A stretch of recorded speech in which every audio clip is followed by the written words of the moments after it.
Víctor, muchas gracias por acompañarnos acá en Poder Geopolítico y de hablar de temas de nicho, de los temas que son trascendentes y que van a proyectarse en el tiempo. Víctor, muchas gracias.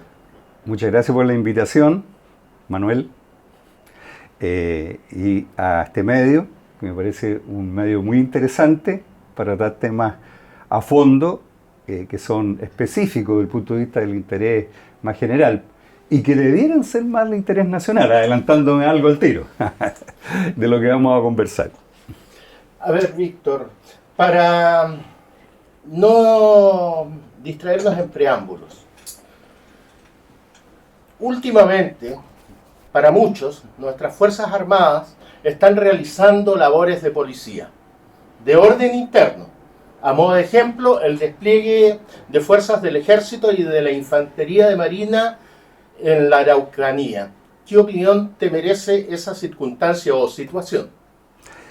Mira, no solo la opinión que me merece, me tocó conocerlo y conversarlo muy directamente con los altos mandos también, en el marco de la labor del Ministerio de Defensa. Habría que decir que no les gusta mucho esas labores a las Fuerzas Armadas, pero están cumpliendo, la están haciendo lo que se les ha solicitado.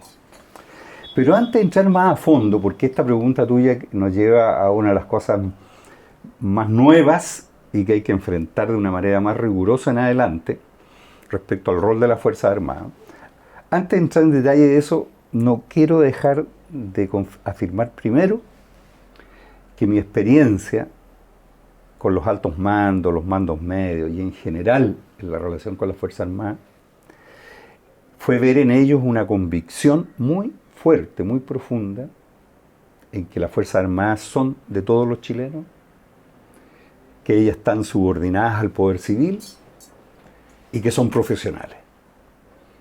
Es una convicción que uno la ve que sale por los poros, diría yo ya. Y este tema de tener que colaborar en roles de seguridad interna es algo nuevo ya de algunos años. Que no es solo por los problemas del crimen organizado, la situación particular de la Araucanía y Biobío, sino que también si uno mira los incendios, que llegaron para quedarse con el cambio climático, lo que viene, el rol que juegan ahí, y muchos otros roles, tienen otros roles que no es su misión fundamental, su misión esencial. Porque la Fuerza Armada, su función fundamental, como ustedes y todos lo saben mucho mejor, es la defensa del territorio nacional, de la soberanía del país. Víctor, pero te tengo que interrumpir. Sí, por favor. Y esta situación de multiplicidad de roles que va desde, claro, labores de policía hasta de bomberos forestales, ¿no implica un desmedro para el estatus profesional y para la capacidad de lo que debe ser prioritario en nuestras Fuerzas Armadas? Podría tener un efecto si es que no se enfrenta con una nueva doctrina a esto y con los recursos necesarios. Porque efectivamente su función fundamental es otra. Pero dentro de las áreas de misión de la Fuerza Armada hay un área de misión que abre la puerta a estos roles. Pero ¿qué es lo fundamental? ¿Qué es lo que yo quiero plantearte? Es que en el tema de la seguridad hay un cambio internacional, mundial, no solo en Chile. Porque ¿qué ha pasado? Aquí teníamos una doctrina muy fuerte, influida, yo diría, por lo que sucedió hace 50 años y lo que sucedió después, que la seguridad externa, Fuerza Armada, seguridad interna, policía. Dos cosas completamente separadas y distintas. Y el crimen organizado internacional ha cambiado esta situación.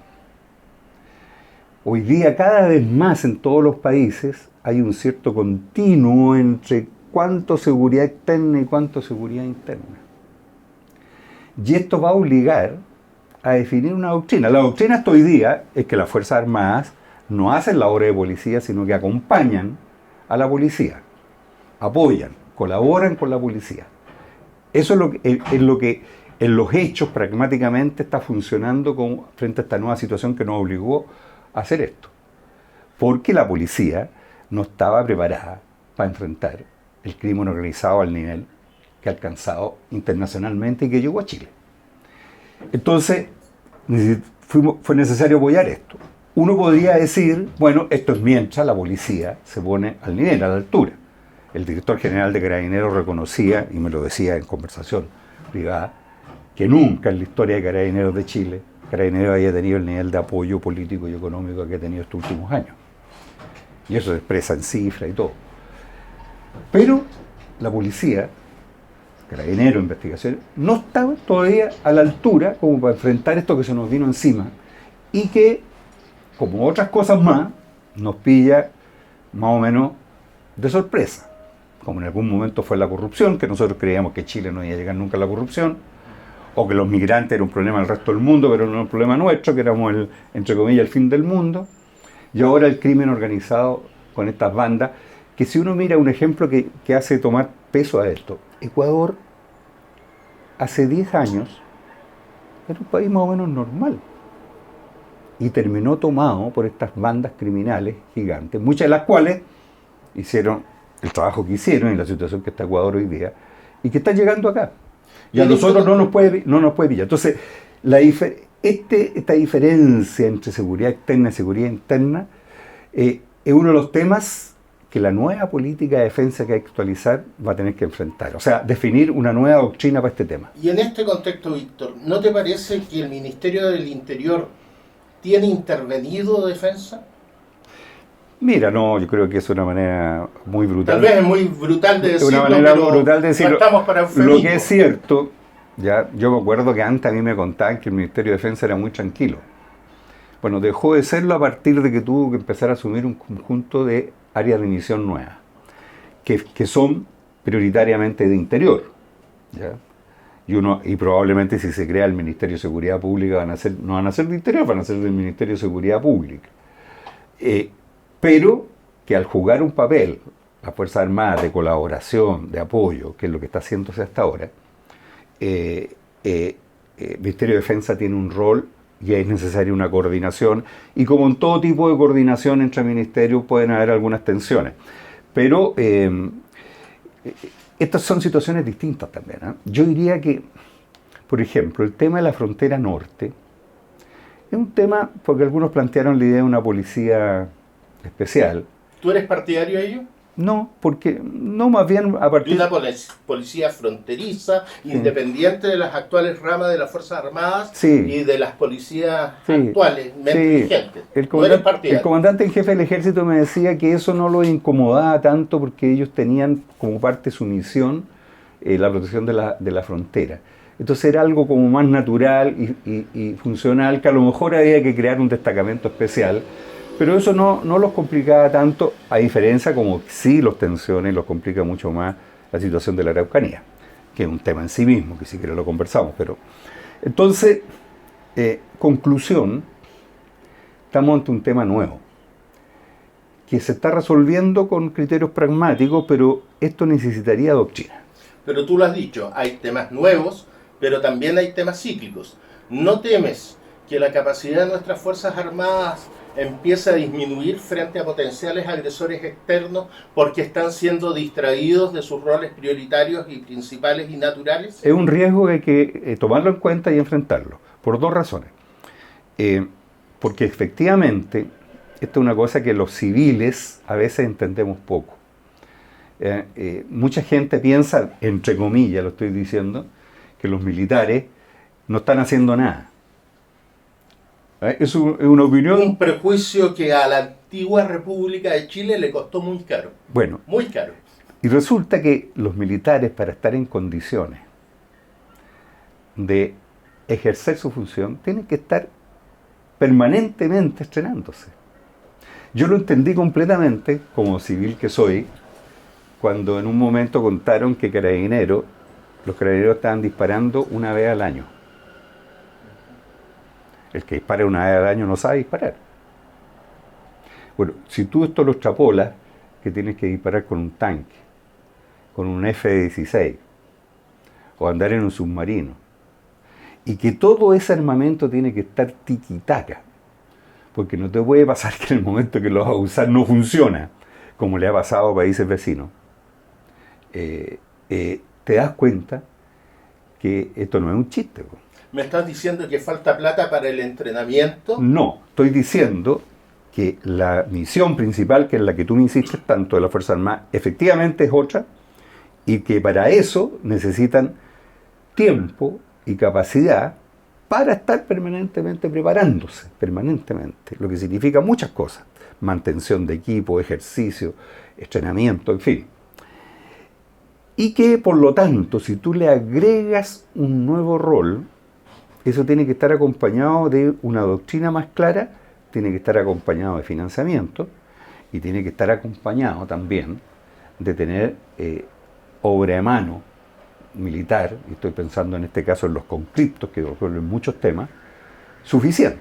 Y aquí, por ejemplo, estábamos frente a un problema, porque justo en el momento que se le está pidiendo este rol en el norte, este rol en la Araucanía, el rol en los incendios, por nombrar los tres más evidentes en los últimos tiempos, y los conscriptos ha ido disminuyendo, la cantidad de conscriptos, lleva a una discusión que quiero aprovechar de planteártela aquí, que a mí me importa mucho, que la hallo muy obvia, que debería ser.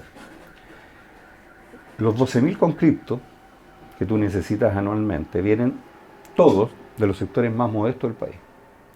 En la práctica sí, que tú los en obligas, nuestra teoría legal no. No, en la práctica sí. Que tú los obligas a trabajar gratis durante un largo tiempo. Es la cuestión más injusta del mundo. Entonces, tanto para garantizar y generar mayores incentivos, no el único, hay otros incentivos de capacitación, de preparación, de muchas cosas que se pueden agregar, pero la idea de remunerar a los conscriptos con el salario mínimo me parece una cuestión justa, evidente desde el punto de vista social y necesaria desde el punto de vista militar para generar un incentivo que permita que el ejército, sobre todo el ejército, no únicamente, tenga los conscriptos suficientes para cumplir todos los roles extra que se le está solicitando. Pues ahí tenemos una propuesta concreta, atractiva, operativa, viable. Se ha conversado. Yo, presidente Boris, no dudaría mucho rato en tomar una decisión así. Creo que sería una señal social y hacia el mundo militar poderosa. A ver, Víctor, te voy a cambiar un poco de tema. Las guerras de Ucrania y del Medio Oriente han hecho, por lo que dicen revistas especializadas occidentales, que tanto Estados Unidos como países de la OTAN estén disminuyendo sus stocks de armamento, sus donaciones permanentes que se convierten casi en una sangría en el plano de las guerras de Ucrania y eventualmente de la guerra de Gaza. Han hecho que hayan disminuido los stocks. ¿Qué te parece a ti y si Chile debe preocuparse o no en el sentido de buscar nuevos proveedores en potencias medianas, por ejemplo? Mira, efectivamente tanto la pandemia como estas nuevas guerras están generando esa dificultad que tú señalas. Y por lo tanto es bueno sacar lecciones de eso. La lección principal es que tenemos que tender a los mayores grados de autonomía que podamos en este terreno. Eso puede combinar, como tú mismo decías, proveedores medianos, no los tradicionales o más cercanos, como nuestra propia capacidad. Y aquí está el tema del desarrollo de la industria militar chilena, que tuvo un impulso, pero que después bajó, disminuyó, pero que están todas las condiciones del mundo. O sea, la capacidad de ASMAR, de ENAER y de FAMAE es muy grande y está subutilizada y subaprovechada. O sea, ASMAR acaba de construir el rompehielos. Un rompehielos muy importante en esta zona del mundo. Que nuestro nuevo buque, muy vanguardista. Sí, que nuestro nuevo buque antártico, que se lanza definitivamente en la segunda mitad del próximo año, el 24, ¿ya? Yo lo recorrí en su construcción y todo, es muy impresionante desde el punto de vista científico y desde el punto de vista de nuestra capacidad de llegar a la Antártica, porque hoy día se puede llegar 3 meses, 4 meses al año. Con este rompehielos me explicaban que vamos a poder llegar prácticamente todo el año. Y esto es obra de ASMAR. ASMAR tiene un plan de construcción naval continua que tiene un gran respaldo político y el ámbito de la defensa, que significa potenciar, armar a partir de esto nuevas construcciones. Incluso pensábamos que debería asociarse con otras navales, como la brasilera, que es gigante, o de otras partes del mundo. Tenemos una gran posibilidad en armar. ENAER está construyendo el Pillán 2, que técnicamente, desde el punto de vista de innovación, está muy valorizado. El Pillán 1 se vendió en muchas partes. Estamos construyendo el Pillán 2 en ENAER. FAMAE tiene múltiples capacidades. A propósito de entrenamiento, cuando visité FAMAE, me mostraron el nombre técnico exacto. Era como un circuito de tiro digital, pero fantástico. No deja de ser muy importante, porque el problema del entrenamiento tiene costo. Disparar tiene costo, el disparo real. Imagínate lo de los tanques, o en fin. Entonces la posibilidad de hacer una parte importante del entrenamiento con un material así, que es un diseño de FAMAE. O sea, FAMAE también tiene potencialidad. Pero Víctor, tú me has hablado de dos cosas. Una, de las industrias del Estado. Pero yo recuerdo que el 78, cuando estuvimos a punto de ser invadidos por Argentina, había un gran embargo de armas por las circunstancias políticas que afectaban al régimen de Pinochet, que nos hizo ver, incluso en la empresa privada, un desarrollo tecnológico industrial propio, mismo que se corta abruptamente cuando llega la globalización. ¿Cuál es tu estado de ánimo con respecto a eso? Que yo creo que se abre una nueva posibilidad de retomar eso, por las mismas razones que estábamos hablando recién. Porque la globalización tiene sus crisis, sus complicaciones, los efectos que hemos visto, por eso te ponía ejemplo la pandemia, ¿ya? De lo que significó de las cadenas de proveedores. Entonces nosotros no podemos ser completamente dependientes, tenemos que alcanzar grados de autonomía mayores de los que tenemos. Eso es definitivo. Dicho eso, ¿qué opinas tú en estas circunstancias de desarrollar, desde un punto de vista tuyo? Hace unos minutos hablaste de que ASMAR, ENAER, FAMAE tienen un inmenso respaldo político. ¿Pero hay respaldo político para el esfuerzo espacial chileno? ¿Por qué? Porque los encargados han hablado de movilizar y motivar a nuestra industria nacional, entre otras tantas externalidades positivas que significaría ese esfuerzo. ¿Existe respaldo o simplemente es una palabra para el bronce y una imagen para la foto? ¿Hay o no respaldo? Hay, y hay resultados concretos, pero hay que hacer crecer eso como objetivo nacional. Me recuerdo que mi primera conversación con el comandante en jefe de la FACH me llamó la atención cuando al final de la conversa le brillaron los ojos con su sueño de construir el primer gran satélite comunicacional. Acá, nosotros. En este ámbito, nosotros ya hemos enviado un satélite, se están preparando 2, hay 7 nanosatélites, no me preguntes más de detalles técnicos, que hasta ahí llego, y se está construyendo el primer espacio nacional, más 3 regionales aeroespaciales. Uno en Antofagasta, otro en Biobío y otro en Magallanes, donde los gobiernos regionales han sido grandes hinchas para que esto suceda. O sea, esto empezó, está caminando como todo. En un contexto de estancamiento económico prolongado. Más gracias porque en medio de esto, así que yo espero que incluso esto pueda ser parte de, porque Chile está muy necesitado de planes. Hace mucho tiempo que no escuchamos de plan de crecimiento económico, de desarrollo económico. Escuchamos mucho de macro y equilibrio macroeconómico. Sí, está bien, porque veníamos saliendo de una crisis.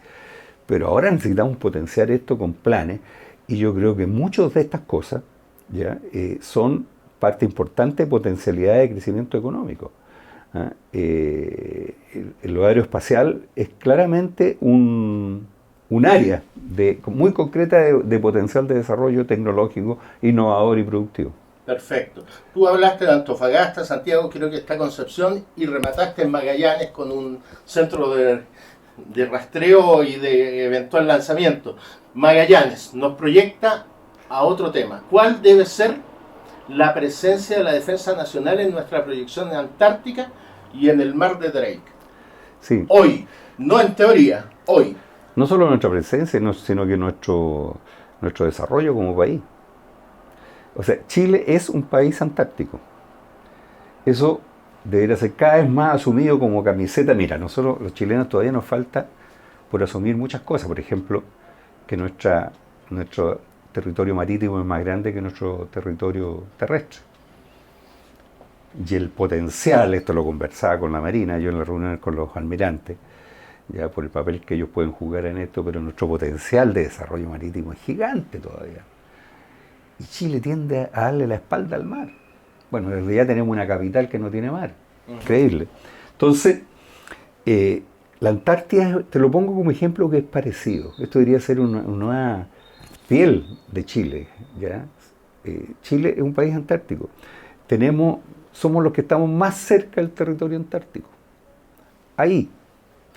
De repente, yo siento que los argentinos se han adelantado en inversiones significativas allá. Como por ejemplo. Muchas, incluso acuerdos que uno se ha enterado con China, en fin. Pero lo que te quiero decir... China. Porque ¿Vislumbras potenciales conflictos con Argentina? No, yo creo que yo creo que va a primar que somos países que podemos tener intereses de desarrollo común. Como pudiera suceder con Perú y Bolivia si lográramos resolver en el norte otra serie de problemas.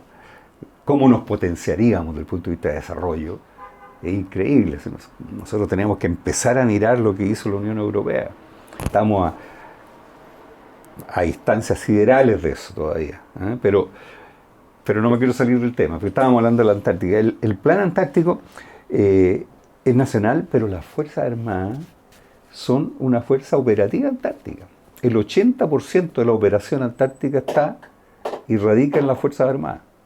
Tienen un papel tremendo que jugar ahí. Víctor, si la memoria no me engaña, por esta época ya debería anunciarse o por lo menos publicarse los principales criterios de lo que debe ser nuestra defensa nacional para el próximo cuatrienio. ¿Tienes alguna percepción acerca de ello? Sí, sin duda, porque me alcancé a trabajar incluso algo en ello. La política de defensa, que es la primera política de defensa que se definió, fue el año 20, que es muy importante porque antes de eso existían los libros blancos nomás, que era como una especie de diagnóstico de estado de la defensa. Por primera vez, esta definición del año 20, que hay que actualizarla al 24, se acordó así cada 4 años, es algo que va más allá. No es solo nuestro estado, sino que es algo que propone objetivos, metas, cómo desarrollar las capacidades estratégicas, que es un indicador para las inversiones, es algo mucho más avanzado ya. Y eso hay que actualizarlo. Si tú me preguntas a mí, porque es bien valiosa, hay que reconocer que yo creo que ahí se hizo un buen trabajo, un gran trabajo.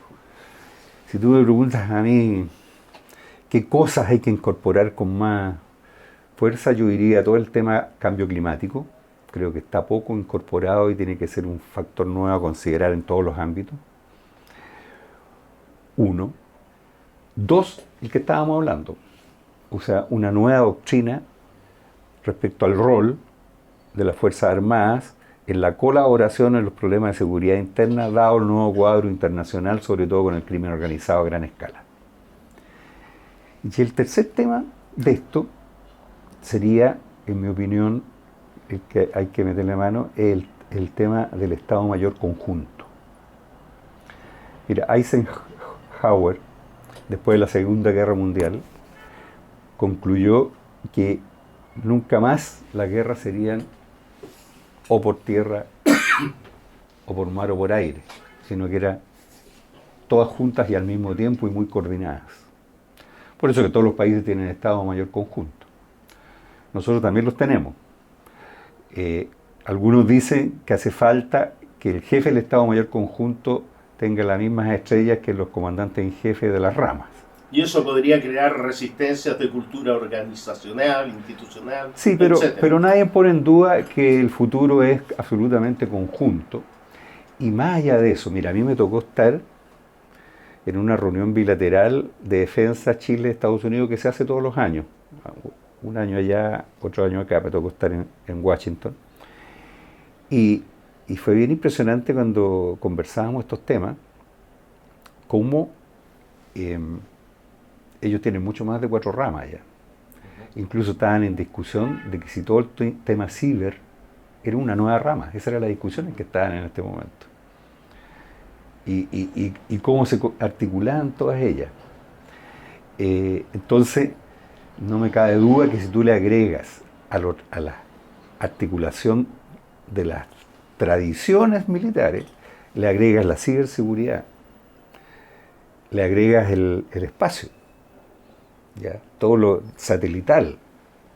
Aquí tenemos un desafío de integración muy grande que todavía está en parte pendiente. Vamos bien, pero está pendiente.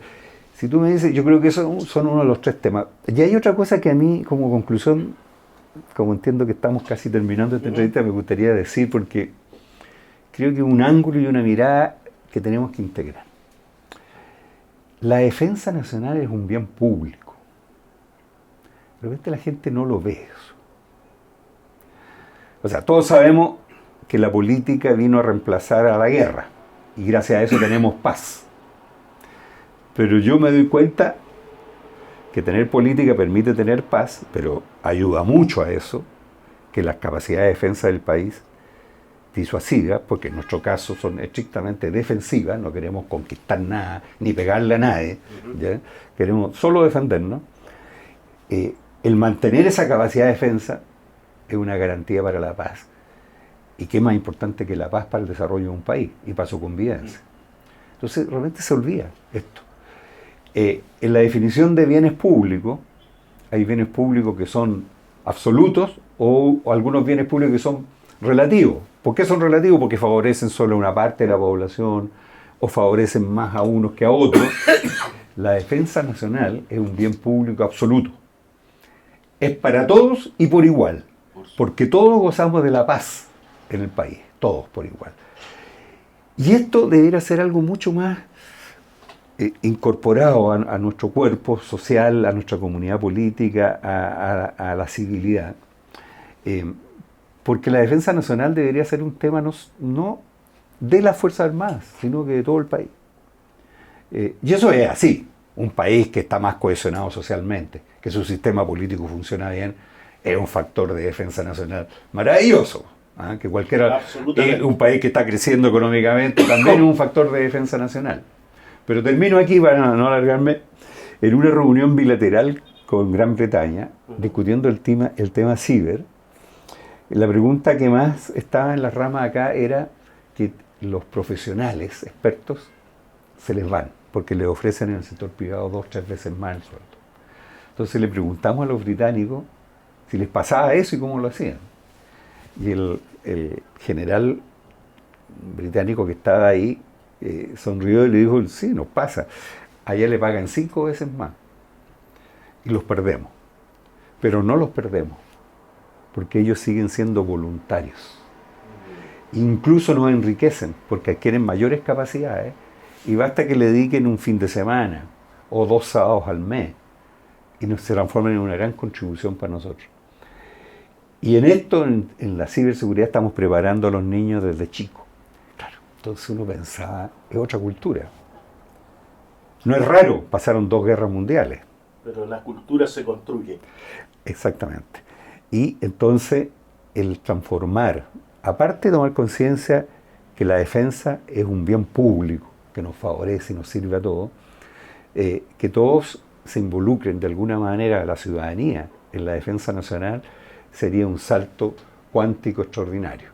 Y ahí el mundo nuestro progresista tiene un desafío muy grande, porque yo creo que la comunidad de defensa en Chile es muy débil, muy frágil, es muy pequeña. Y yo creo que hay que desarrollar la comunidad de defensa. Con todo, yo espero que la NEPE se transforme en un motorcito que impulsa la generación de esta comunidad de defensa más grande, que logremos involucrar a las universidades, que en general tienen poquísimo interés en los temas de defensa nacional, que son temas que son parte del desarrollo.